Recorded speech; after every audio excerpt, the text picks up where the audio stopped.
Et merci beaucoup. Donc, si vous avez des questions, des éclaircissements ou des choses à rajouter. J'ai une question à poser concernant ce fameux traité de 2015 qui ouvrait d'énormes perspectives et que Trump en est sorti. Ouais. L'accord de Paris. Les accords de Paris. Les accords de Paris. Oui, les accords de Paris, 2015. Oui, c'est ça. Alors, qu'est-ce que vous pensez de ce phénomène, enfin, cette suppression, ou du moins cet affaiblissement de ce traité, parce que sur le plan du droit international public, hein, moi, c'est mon optique, hein, je ne suis pas scientifique, mais j'ai fait du droit international. Donc, moi, j'ai trouvé que c'était enfin, pas une catastrophe, mais un affaiblissement sur le plan juridique, sur le plan de l'ordre international. Qu'est-ce que vous en pensez? Est-ce qu'on peut s'en sortir néanmoins et à quelles conditions? Enfin, difficile. Alors, déjà, la signature des accords de Paris, elle a été permise aussi parce qu'on a modifié quelque part l'angle qu'on pouvait avoir sur cette question de la coordination internationale quant à finalement la réduction des émissions attribuées à chacun des pays. Avant 2015, il y a eu 2009, l'échec de Copenhague, où là, on était sur une approche un petit peu à déterminer un effort collectif qui doit se répartir dans les différents pays, mais qui nécessitait cette cohésion, et que déjà à l'époque, ça a été un échec parce que il y avait aussi des différences assez fortes entre du coup les États-Unis d'un côté et puis la Chine de l'autre sur quelque part quel devait être l'effort que chacun devait consentir. 2015, on signe un accord qui a une logique plutôt ascendante et où c'est les États qui volontairement proposent un effort de réduction qui n'est pas forcément cohérent avec la cible qui a été déterminée par ailleurs, mais qui a permis à ce que chacun apporte au panier un petit peu ce qu'il était prêt à faire et ce qui a du coup permis la signature de cet accord. Maintenant, les États-Unis en sont sortis pour la deuxième fois, bis repetita, mais je pense que, alors, c'est une mauvaise chose parce que les États-Unis sont quand même, enfin, une économie, enfin, c'est la première économie mondiale. Ça reste incontournable et ça a une dimension aussi systémique très forte, à la fois dans ce que ça projette en termes de modèle de développement économique. Pour le coup, là, on revient à une approche très prédatrice, ce qui relève de la question des ressources, qu'elles soient pétrolifères en termes de territoire, mais en tout cas qui a une logique qui est en rupture avec l'ordre international établi et que ça devient en fait un prédateur parmi d'autres, mais que ça aussi, ça légitime ou ça peut donner des allants à d'autres États qui s'y retrouveraient. Après, que quelque part aussi qu'on soit sorti, on va dire, de ce concert des nations apaisées, qui n'était aussi qu'en surface, hein, qui donnait aussi l'illusion de la cohésion, là où finalement, dans la façon où ça a été permis, c'était illusoire parce que c'était en très fort décalage par rapport aux objectifs qui étaient nécessaires, et que la sortie finalement des négociations internationales des États-Unis avec l'administration intellectuelle, bon, au moins ça permet à ce que ils ne polluent pas les discussions avec les autres et qu'ils ne s'abordent pas d'autres volets des négociations climatiques.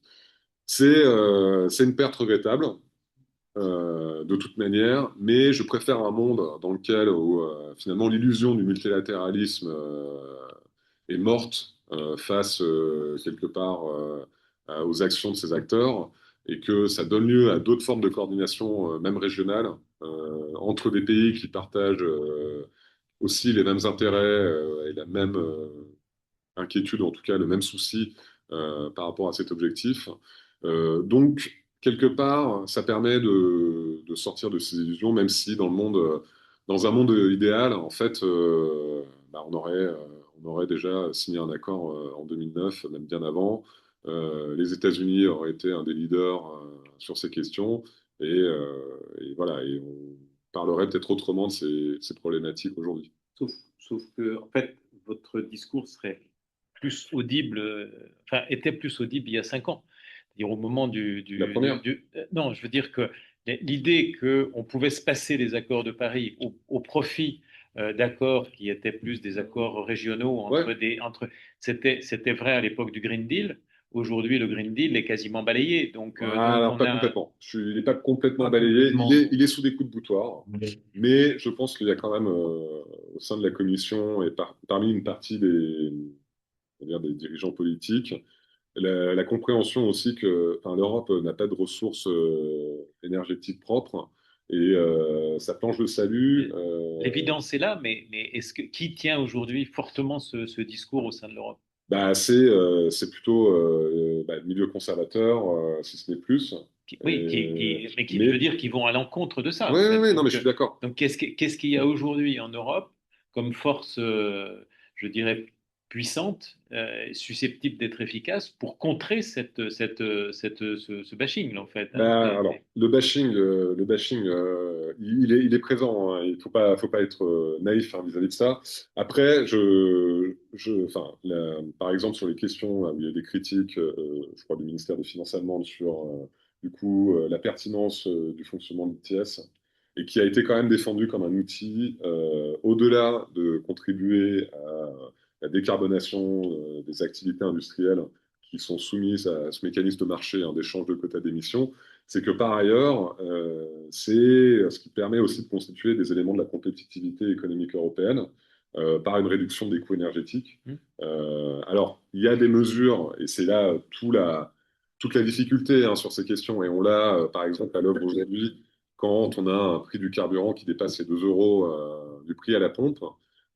Est-ce que subventionner l'achat du carburant, c'est en réponse à une demande sociale qui est présente parce que une majeure partie de la population reste quand même dépendante aujourd'hui de cette mobilité, mais que en même temps, subventionner le carburant, c'est alimenter la rente d'États pétrolifères qui, par ailleurs, sont ceux qui ont tout intérêt à ce que cette transition bas carbone ne se fasse pas. Mais non, ouais, parce qu'on pourrait. Non, non, mais sur un temps très court, il n'y a pas d'adaptation possible. Ah ben alors, voilà, mais ça, c'est un des problèmes du coup que la taxe carbone n'avait pas forcément intégré, c'est l'articulation entre capacité de réaction de court terme et à long terme, on va dire. Et là où finalement, en fait, c'est ce qui va déterminer votre dépendance, en tout cas votre incidence en termes d'émissions de gaz à effet de serre, c'est pas tant le nombre de kilomètres que vous faites que le type de véhicule que vous conduisez. Et que à, à terme, soit c'est le développement de transport collectif, ou en tout cas d'une offre de services publics de transport qui se met en place, qui peut être de différentes formes, hein. Ça peut être la construction de TER, d'infrastructures de vélo ou de navettes. Enfin, il y a des possibilités qui peuvent exister. Et après, à un niveau individuel, c'est le passage au véhicule électrique, à la technologie. Oui, donc covoiturage, on appelle ça. Donc, voilà. Et l'avion, c'est toujours un élément de pollution. Ah oui, oui, oui, oui, oui, oui. Non, mais ah bah, l'avion, bien sûr. Mais l'avion, enfin, oui, oui, non, je suis d'accord, hein, je suis d'accord. Mais disons que l'avion, je ne suis pas certain que enfin, la dépendance, ou en tout cas l'aspect contraint, si vous voulez, d'implication, enfin de l'impact des hausses des cours du pétrole sur le choix de partir ou pas en vacances selon la destination, apparaît un peu plus secondaire et moins, on va dire, euh, entravante que dans le cadre d'activités professionnelles ou de déplacements d'individus ou de professionnels qui sont largement dépendants du pétrole et des carburants.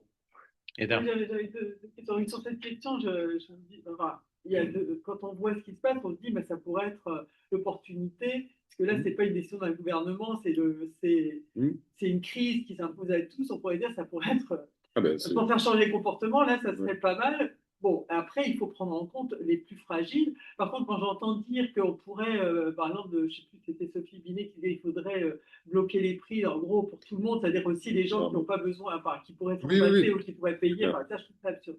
Et ma question, c'était sur les modèles macroéconomiques. C'est comment, en fait, on gère l'articulation entre le national et l'international. Parce que en fait, c'est un sujet de toute la planète. En même temps, vous avez dit, bon, il y a des grandes différences, non seulement à l'intérieur des pays, mais entre pays. Donc, ces modèles, comment ils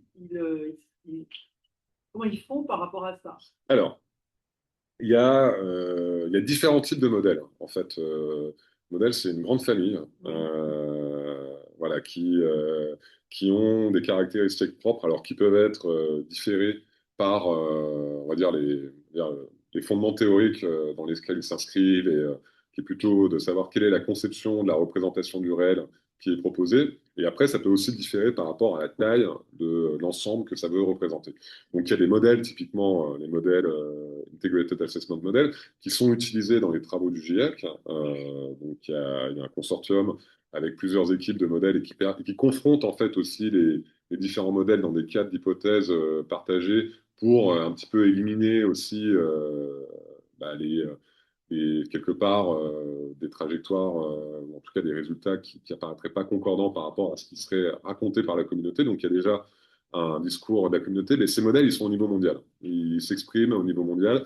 Après, suivant les questions que vous posez, nous, en fait, le modèle sur lequel on travaille, originellement, c'est un modèle qui était donc, construit pour une économie nationale, la France. Donc, on avait une représentation de l'économie française qui a été faite, mais qu'on a décliné pour différents pays de l'Union européenne.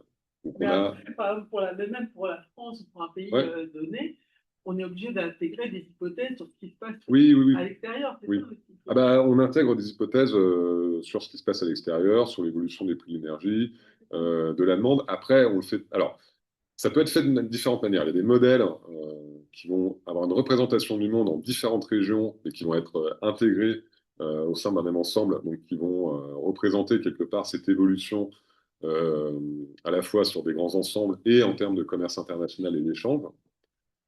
Après, vous allez avoir des modèles qui vont être nationaux avec une représentation sous la forme d'hypothèse de quel va être le contexte international dans lequel on va évoluer, et donc qui permettra un petit peu de neutraliser potentiellement des effets qui seraient ceux de ah bah, on n'est pas les seuls à faire la transition bas carbone, alors il y a une demande et une concurrence beaucoup plus forte qui va s'exprimer sur typiquement des terres rares, dans le cas par exemple de renouvelables ou de batteries. Donc ça, on va essayer de l'intégrer dans la scénarisation qu'on donnera.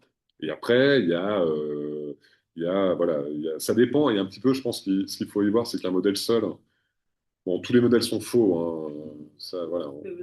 Mais certains sont plus utiles que d'autres. Repose sur des hypothèses. Oui, oui, complètement. Mais c'est que, quelque part, c'est pas tant un modèle qui va participer à la description, en tout cas à renseigner sur des effets et surtout sur quelles sont les relations clés qui vont être importantes dans la détermination des résultats. Ça peut être combiné avec d'autres approches à différentes échelles et qui permettent un petit peu d'essayer de renseigner pour chacune des sphères pertinentes une représentation du réel qui puisse être agrégée et donner un ensemble à la fin qui puisse être assez précis sans être trop, comment dire, trop monolithique. Parce qu'en termes de données mobilisées, quand on est dans l'échelle d'un pays, on peut dire que, et même sur les comportements, on a beaucoup de données. Quand on commence à être à une échelle mondiale, là, les hypothèses, elles sont de plus en plus complexes. Bah, ou alors vous avez une représentation du réel qui est beaucoup plus floue dans le détail. Mais voilà, ça c'est toujours. De toute façon, un modèle c'est une carte. Hein. Le territoire. Voilà, si vous voulez vous orienter, il vaut mieux avoir une carte qu'une photo satellite.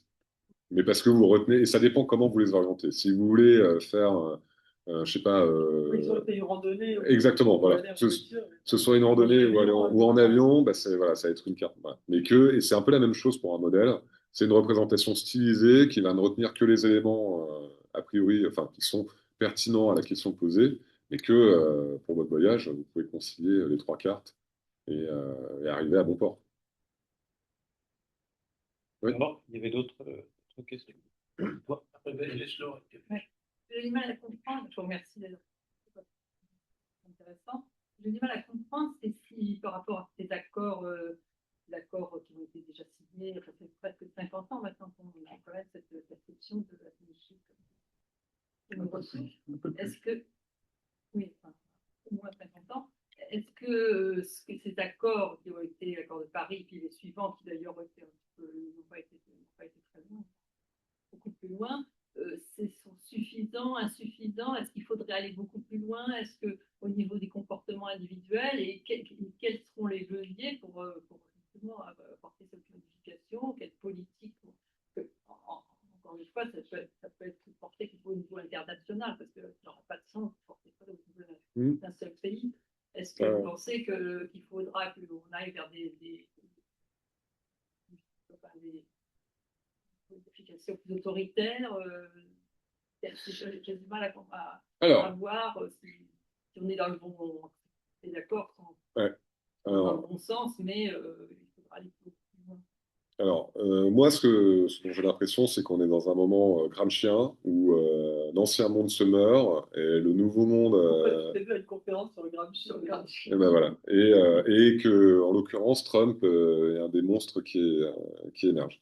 Et pour le coup, alors, la nécessité de coordination internationale est toujours pertinente parce que, effectivement, c'est des questions d'ordre mondial. Maintenant, je pense qu'on est dans un contexte où même une action unilatérale de transition bas carbone, alors qui peut être selon des modalités très différentes, mais on a une maturité en fait technologique aussi actuelle qui fait qu'on n'a plus besoin de soutenir les renouvelables d'une certaine manière parce qu'ils sont devenus compétitifs, largement compétitifs par rapport à d'autres sources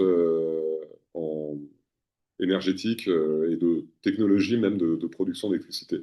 Cette année, au premier semestre 2025, la génération d'électricité au niveau mondial issue des technologies non renouvelables a dépassé celle des centrales à charbon.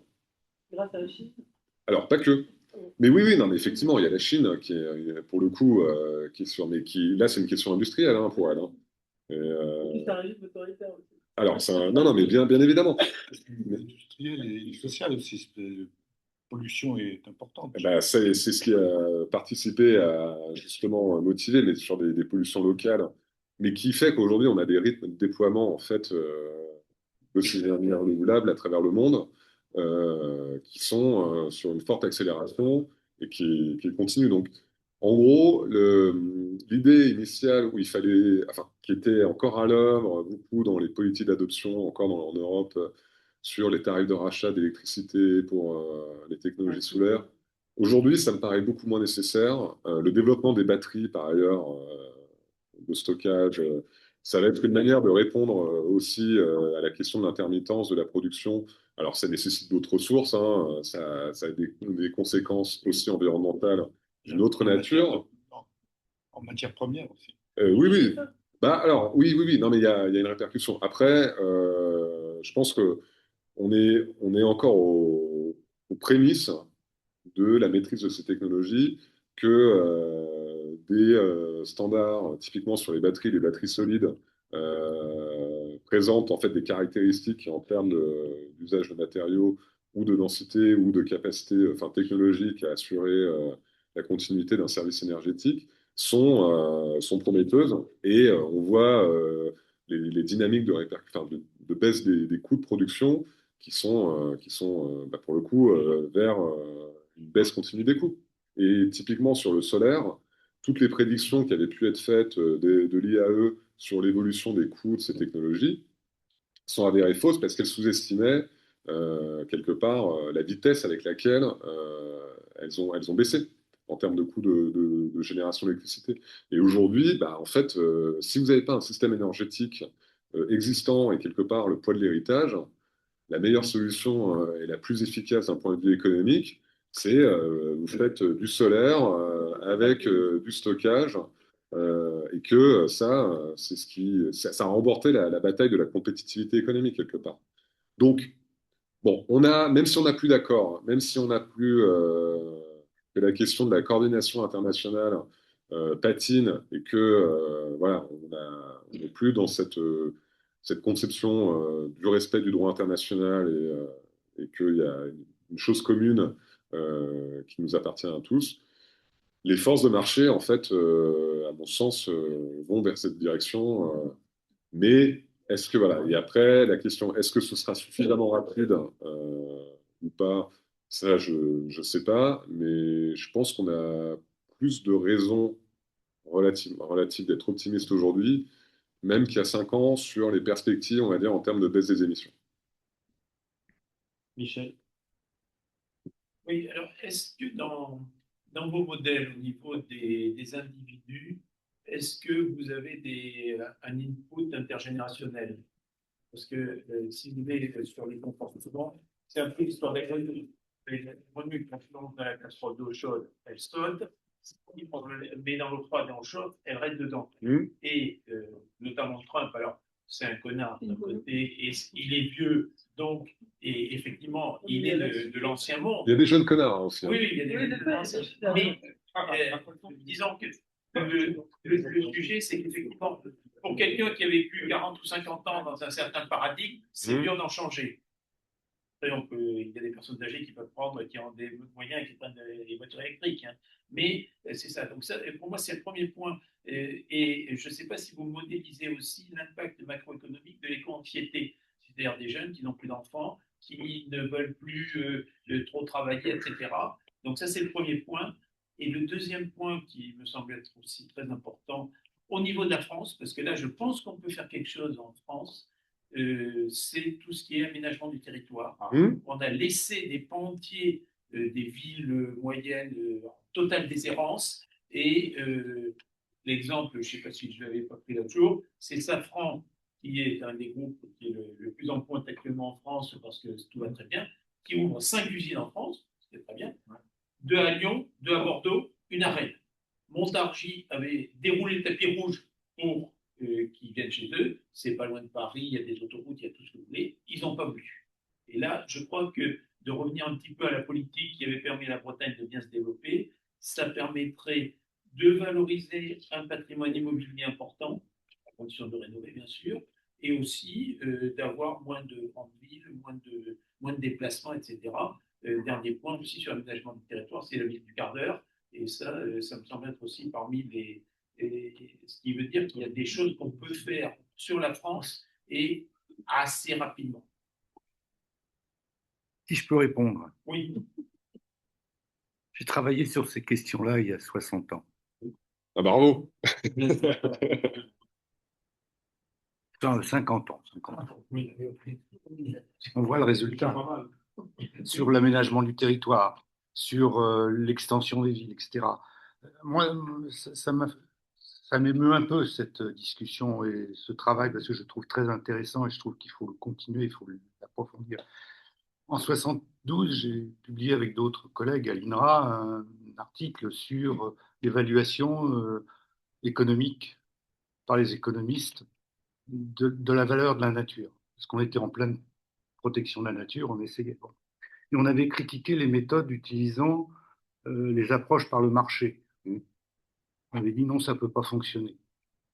On avait critiqué, on s'était fait un peu bousculer. Et on avait proposé ensuite, enfin, c'était passé, ça, on avait proposé ensuite une étude, ça m'a intéressé aussi, vous parliez de cartes, on avait proposé une étude qu'on a réalisée sur l'évolution des modes d'occupation du sol en région parisienne. On a fait une analyse géographique, économique et sociale, c'est-à-dire qu'on a croisé on n'avait pas des instruments modélisateurs très importants, on utilisait des analyses, des plans, etc., et puis aussi, comment dire, des analyses de données. Mais on avait fait des cartographies à plusieurs époques. Et on avait bien vu qu'en l'espace de 10 ans, il y avait une extension en taches d'huile autour des axes qui conduisaient des automobiles, hein, et que les axes ferrés étaient beaucoup moins utilisés parce qu'ils n'étaient pas forcément construits ou adaptés aux villes nouvelles qui étaient en train de se construire. Pourtant, les villes nouvelles avaient été conçues pour justement bloquer, couper cette extension en taches d'huile et faire qu'il y ait des villes moyennes qui existent avec des emplois, etc. Bon, quand on voit aujourd'hui la réalité, tu as dirigé un établissement public d'une ville nouvelle, deux même, je crois que c'était une, mais deux. Bon, il y a une part de réussite, mais il y a aussi beaucoup d'échecs. C'est une grande réussite. C'est une grande réussite à certains égards. Je veux dire, par rapport à un objectif qui était de concentrer la population sur ces nouveaux pôles, oui, et de concentrer les emplois sur ces nouveaux pôles, on peut considérer que sur le dernier quart du XXe siècle, donc pleine période de 40% de la population nouvelle d'Île-de-France est allée dans ces villes nouvelles.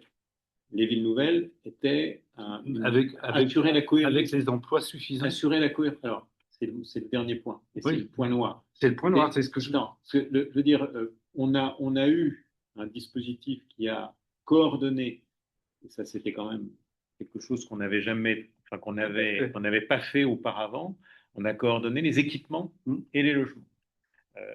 Dire, on n'était plus dans la période de l'entre-deux-guerres avec les mal lotis, mais on s'éloigne un petit peu de notre sujet, mais il y a eu un problème, c'est que les emplois qui ont été créés ne correspondaient pas aux personnes qui... Il y a eu des emplois créés, mais ils ne correspondaient pas, en tout cas pas toujours.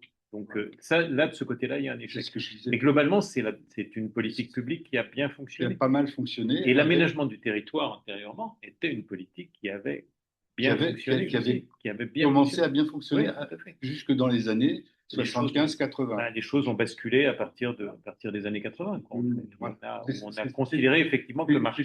C'est tout ce que je voulais dire. Le marché a pris le dessus. C'est là la... Oui, absolument. Bon, c'est là mon interrogation, parce que c'est...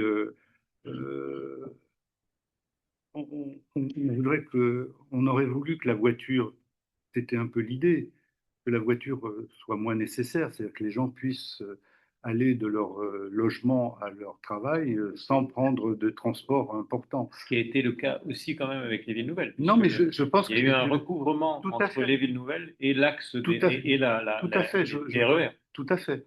Mais c'est resté insuffisant. C'est-à-dire qu'il y a encore énormément de gens qui fonctionnent par transport en voiture. Et par ailleurs, l'extension de la ville continue en tache d'huile autour de ces villes nouvelles. C'est-à-dire que maintenant, moi, quand je vais à Fontainebleau, je suis effrayé de voir, on arrive presque à la bordure de la forêt de Fontainebleau avec des résidences qui s'étalent, des comment dire, c'est pas loin d'Evry, hein, avec et de Grigny dont on a parlé il n'y a pas très longtemps, on voit partout des grands hangars, des zones industrielles qui s'étendent et on arrive presque à la forêt maintenant. Mais on s'écarte un petit peu de notre problématique. Non, mais c'était à propos de... Oui, on s'écarte, mais c'est intéressant parce que comment dire, on s'écarte en effet, mais on ne s'écarte pas complètement de la discussion, c'est-à-dire comment on peut espérer agir quand les forces du marché ou les forces des demandes des consommateurs qui sont soi-disant prises en compte les obligent à aller habiter de plus en plus loin, oui, et donc de ne pas pouvoir respecter par eux-mêmes, dans leur situation, dans celle où ils sont, la demande sociale qui serait de protéger un peu mieux la nature ou de réduire les pollutions ou de... Voilà, mais là, je pense qu'on a un déficit de politique publique, mais et c'était un point ça m'amène à reboucler avec les propos que vous aviez au début, c'est-à-dire que finalement, on a vu que les productions, que ce soit avec Transition 2050 ou avec le travail de Pisani-Ferry et Mahfouz, ont été plutôt riches dans la dernière période. Mais moi, ce qui m'a frappé, c'est qu'elles n'ont débouché sur rien, au sens d'une prise en charge par le débat politique, par le débat public. Et ça va dans le sens de ce que tu disais. Et la seule initiative un tout petit peu qui allait dans ce sens-là, c'était la création du SGPE par Elisabeth Borne, que Attal a balayé d'un trait de plume.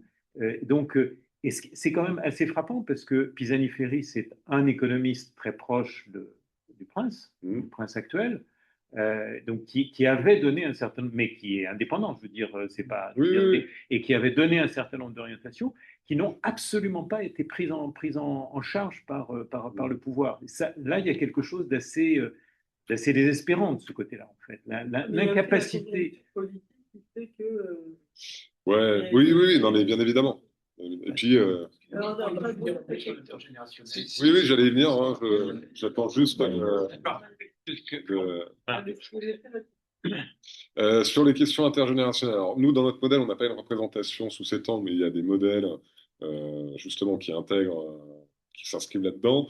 Sur ces questions climatiques, alors sur les questions d'inégalité, en tout cas de différence, donc il y avait à un moment donné aussi une forme de littérature qui commençait à se développer sur en fait quelles sont les générations qui ont profité et qui ont contribué, enfin qui ont profité, on va dire, de la prospérité économique induite par le développement bah, voilà, de la technologie, enfin en tout cas de l'économie post-Deuxième Guerre mondiale, et en même temps qui ont contribué et qui ne connaîtront pas les répercussions. Donc essayer de voir d'un point de vue intergénérationnel quelles sont les responsabilités passées des générations voilà, qui étaient à cette époque.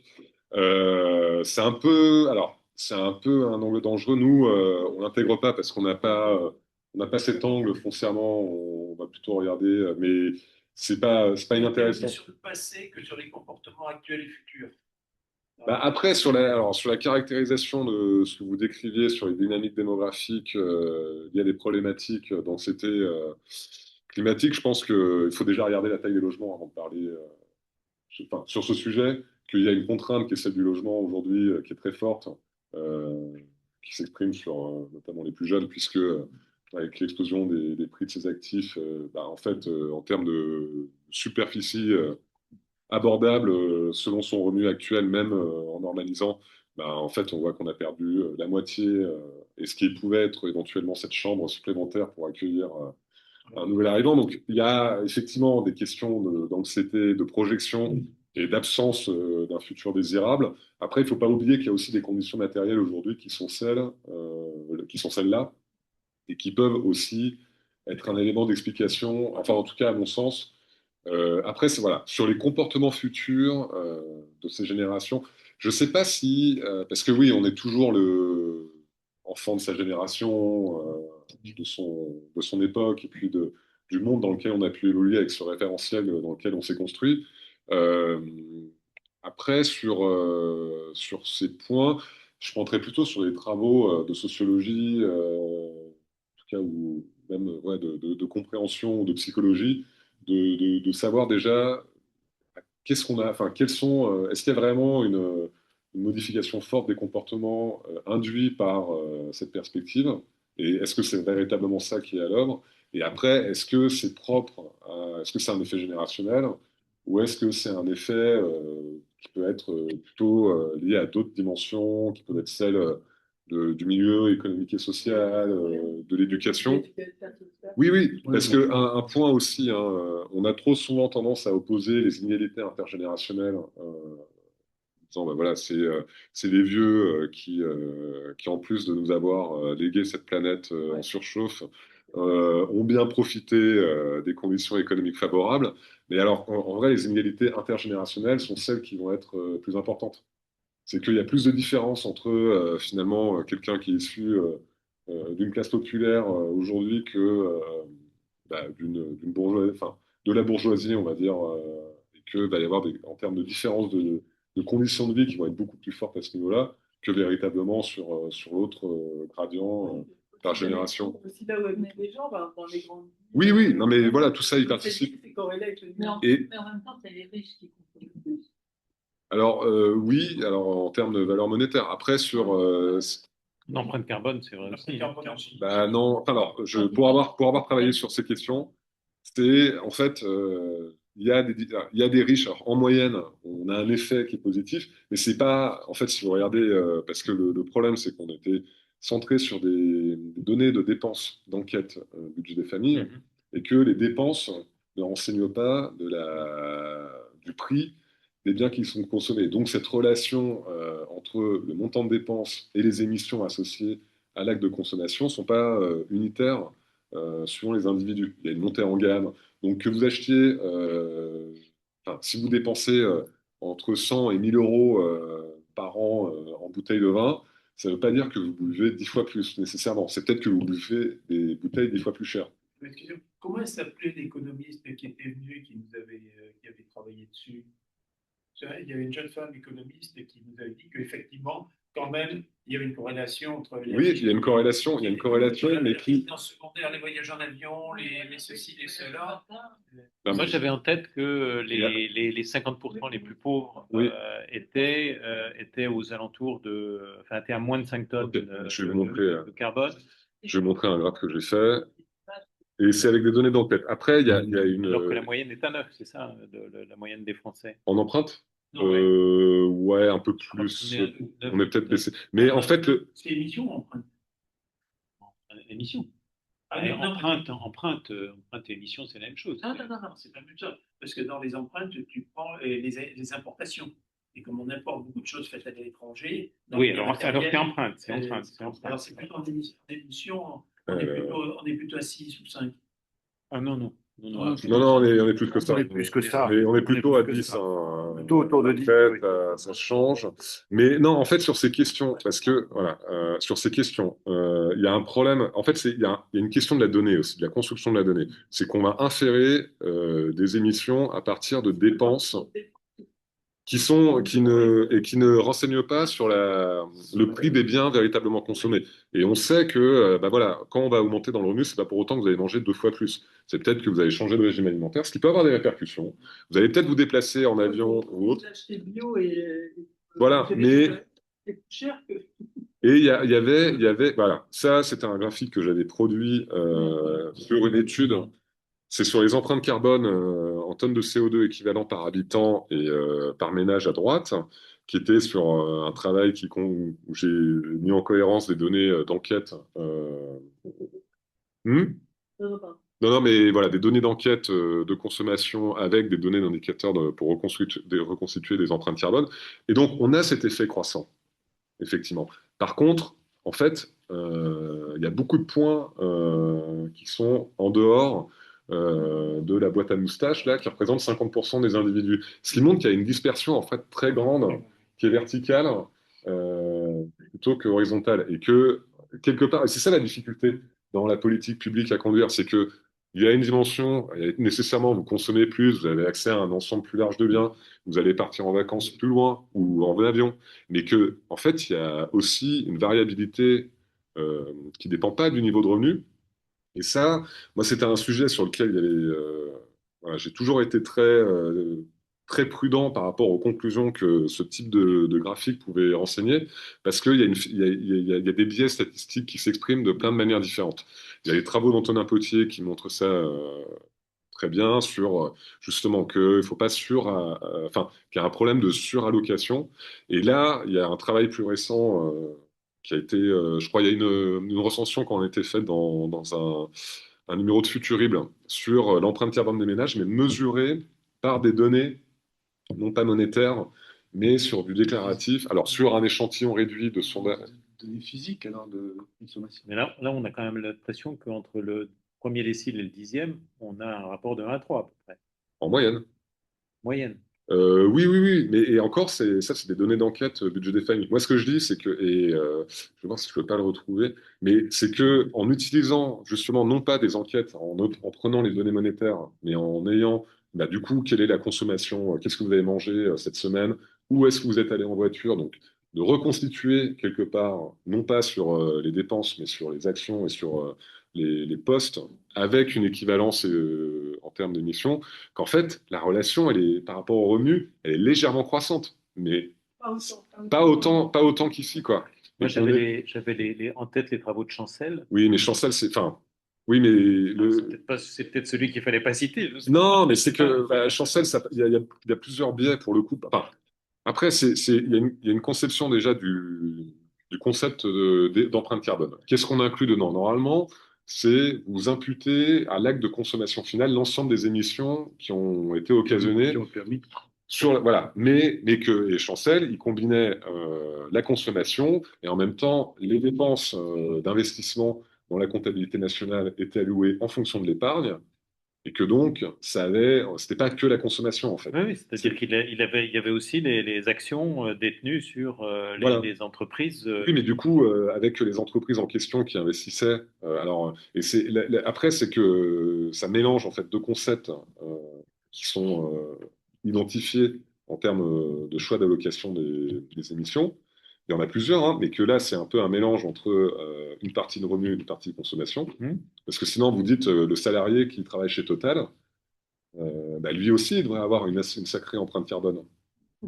Si vous basez sur le revenu, c'est le revenu de son travail est permis par l'extraction de ressources fossiles. Si vous êtes dans une cohérence complète, vous aurez ce type de... Et voilà. Non, non, mais c'est des questions éminemment techniques et de comptabilité.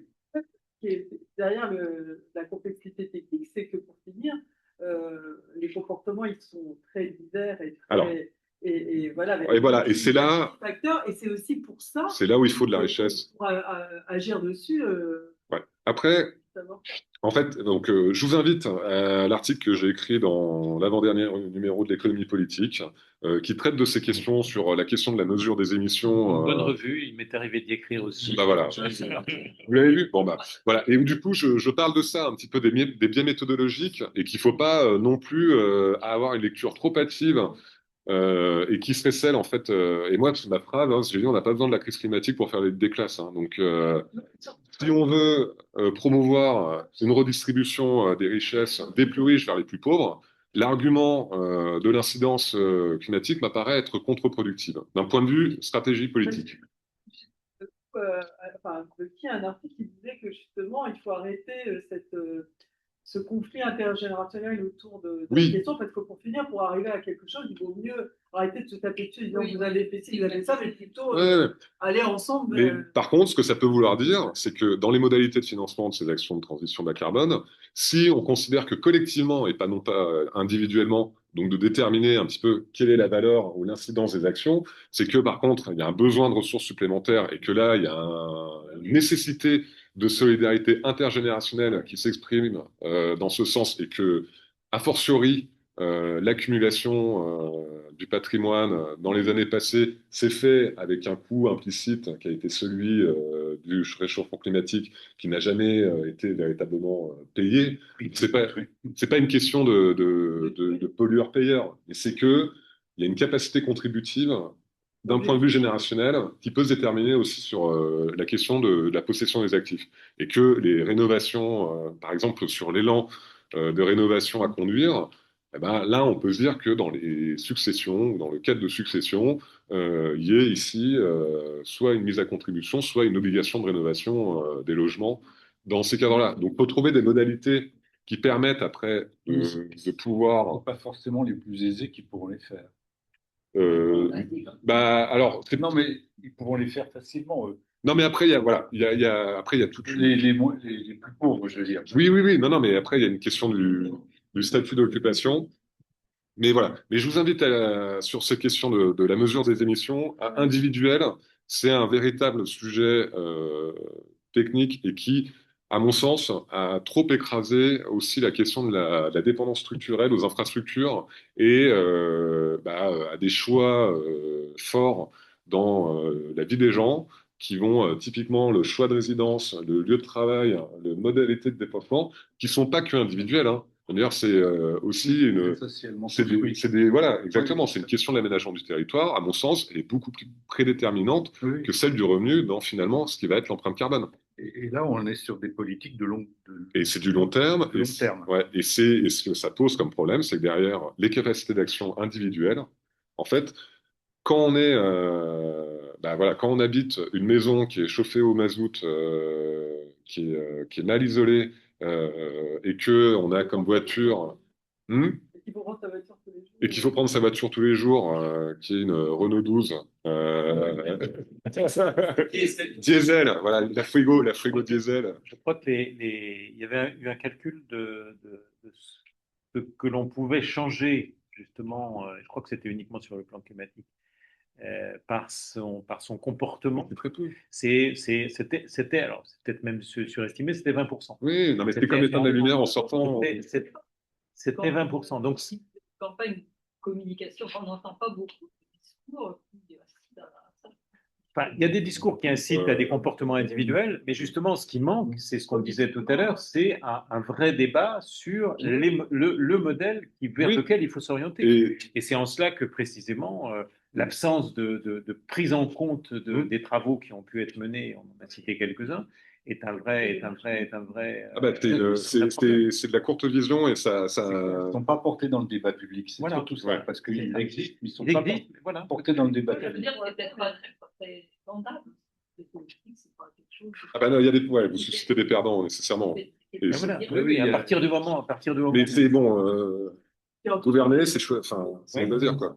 Et juste pour terminer sur cette question ouais, justement du développement, de l'aménagement du territoire, et notamment de cette question des villes moyennes, alors qui ont en fait toutes les caractéristiques pour offrir un cadre de vie justement sobre en carbone, où vous pouvez avoir pour le coup des circuits courts pour ce qui relève de l'alimentaire, si vous avez des surfaces agricoles proches, de proximité aussi. Alors, ça suppose par contre qu'il y a une concentration des activités et des habitations dans un environnement qui soit assez délimité. Mais il y a des technologies, le vélo électrique par exemple, il y a des études qui montrent que le seuil au-delà duquel en fait la participation décroît, c'est 7 km. Donc pour faire 7 km aller-retour, en fait, il y a une majorité de villes qui permettraient, en fait, avec des infrastructures dédiées, à une mobilité qui soit celle-ci et qui sorte de cette dépendance, même dans des villes moyennes, et que c'est pas nécessairement l'apanage de grandes métropoles voilà, d'offrir, ou en tout cas de permettre ce type de mobilité. Quand on sait que le tissu économique est Oui. en France particulièrement Concentré. bien réparti, Ouais. au sens où c'est Depuis le 19e siècle, l'industrie est rurale, en partie, qu'elle s'est beaucoup appuyée sur les villes moyennes. Donc il y a un tissu industriel qui pourrait être revitalisé. Il y a des endroits où c'est et- bien passé. Moi, j'ai un endroit pour le coup de Chalon-sur-Saône. Mais c'est ça, parce que Alors, Chalon-sur-Saône. la- D'accord, voilà. Mais Chalon-sur-Saône, c'est une ville industrielle, enfin héritage industriel, qui a subi en 2006, je crois, voilà, la fermeture de ce qui était le premier employeur de la ville avec un ensemble de sous-traitants. Donc il y a eu 2500 emplois directs qui ont été supprimés, plus l'ensemble, ça a fait moins 5000 emplois. La ville a perdu 10 000 habitants en l'espace de 10 ans, quelque chose comme ça. Et il y a une politique volontariste alors, qui a été menée par qui est aujourd'hui le secrétaire d'État à l'industrie, Sébastien Martin. Voilà, de faire revenir des nouvelles activités sur les friches qui étaient déjà existantes et qui ont en fait aujourd'hui, alors sont sur des différents types d'activités par ailleurs, donc qui offrent aussi par rapport à ce qu'était un mono-employeur, par rapport à l'économie de la ville, qui permet de se prémunir aussi face à des risques industriels. Parce que là, Kodak, la fermeture, c'est en fait c'est un risque technologique qui est celle du numérique, qui fait que cette activité est devenue obsolète, voilà, par l'évolution des technologies. Mais par ailleurs, il n'y a pas eu, enfin, il y a eu une politique volontariste, il n'y a pas de fatalité. Et pour moi, ça constitue en fait ce qui peut être aussi un laboratoire à une échelle locale d'une ville de 50 000 habitants qui offre des services publics de qualité, une proximité d'usage, et puis après, pour ce qui est de la bouffe, c'est pas mal. Oui, il est bon. Voilà, non, mais... Merci beaucoup. Il y avait une dernière, ouais. Oui, peut-être, c'est plus une réflexion. À vous entendre, j'ai l'impression quand même que la communauté scientifique, au sens large du terme, est assez divisée, puisque même il y a des choses. Et les politiques là-dedans et la mise en place des politiques publiques sont d'autant plus difficiles. Il n'y a pas de consensus. Et donc, je vois mal comment le politique pourrait nous aider. voyez ce que je veux dire? Pour moi, Ouais, parce mais que là- c'est quand même à lui de décider sur la base Ouais. de. Mais c'est pour ça qu'on le paye, hein. C'est pour faire des décisions, hein, pour prendre des décisions. Hein. Il y a quand même un certain nombre, il y a quand même un certain nombre de données sur lesquelles je pense qu'il y a un accord de la communauté scientifique. Hein. Et après, Alors à ce moment-là, s'il y a consensus, je vois pas pourquoi les politiques publiques ont tant de mal à se mettre en place. le Et, fiscal électoral. peut-être qu'il faudrait réfléchir à une inversion du mode de décision de ces politiques publiques.